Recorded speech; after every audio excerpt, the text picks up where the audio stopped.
Habitants de Châtelaine, Balexert et Avanchet, vous avez sans doute croisé au détour d'une rue les correspondants de nuit.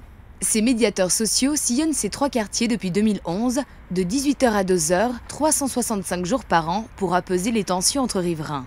Le projet des correspondants de nuit est né d'un constat, qui est un constat de la police genevoise dans son diagnostic local de sécurité en 2004, en 2007 et en 2011, qui dit que 80%, grosso modo, 80% des interventions de la police ne sont pas justement des interventions qui relèvent des missions de la police, mais plutôt des interventions de type social, de type régulation ou de type médiation sociale, que ce soit des histoires de bruit, que ce soit des questions d'incivilité, des questions de conflits de voisinage, pour lesquelles la police, de son propre aveu, n'est pas capable toute seule d'apporter les réponses. Toujours en binôme sur le terrain, les correspondants de nuit sont amenés à gérer des problématiques différentes avec des personnes de tout âge. Nous essayons de gérer les conflits de voisinage, c'est d'ailleurs les conflits qui arrivent le plus souvent vers nous. Donc il y a aussi des conflits familiaux, donc dans la famille, entre parents, entre époux, ou bien entre enfants et parents, ça peut nous arriver. Et aussi des conflits de groupe, donc où les groupes se mettent ensemble pour se faire mal, ça arrive très souvent. Et souvent aussi, nous avons un autre type de conflit, mais il est un peu rare, c'est les conflits intergénérationnels, donc entre les seniors et puis entre les jeunes. Bien sûr, ils ont dû s'intégrer auprès de la population. Si au début il a été plus compliqué de créer le dialogue, les médiateurs font aujourd'hui partie de la vie locale. On a un accueil extrêmement favorable de la part de la population.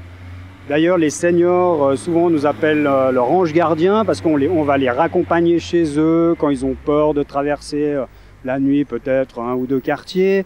Quand on arrive, beaucoup de gens sont heureux de nous voir parce qu'au lieu de voir la police ou les APM, ils préfèrent pouvoir discuter. Donc effectivement, on a un accueil extrêmement chaleureux et reconnaissant de toute la population vergnolaine. Une intégration qui s'est traduite par de belles réussites au niveau des médiations et gestion de conflits. Au niveau du quartier Maisonneuve, avec des jeunes, on a réussi, des jeunes ados, on a réussi à faire en sorte que des jeunes habitants dans une même entité, donc dans un immeuble, puissent s'entendre, puissent collaborer parce qu'il y avait toujours entre eux des petits problèmes. Et ça, c'est un vrai succès.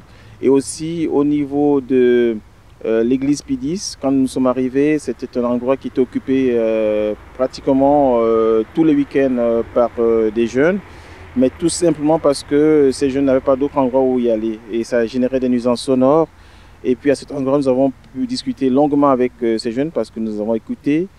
Et ils ont été assez aimables, ils ont compris que c'était un endroit qui était assez difficile pour des personnes, pour des riverains, ceux qui habitaient à côté. Et puis, donc ça s'est bien passé. Donc finalement, aujourd'hui, il y a très peu de nuisances à cet endroit. Et on a fait une médiation entre les riverains et puis les paroissiens, donc le conseil paroissial de l'église.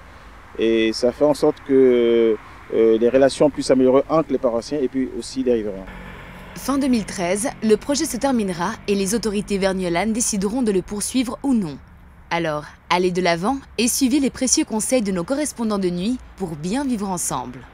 Ce que je dirais, c'est toujours d'apprendre à se connaître parce que lorsqu'on connaît son voisin, quand on connaît l'autre, on a moins d'appréhension.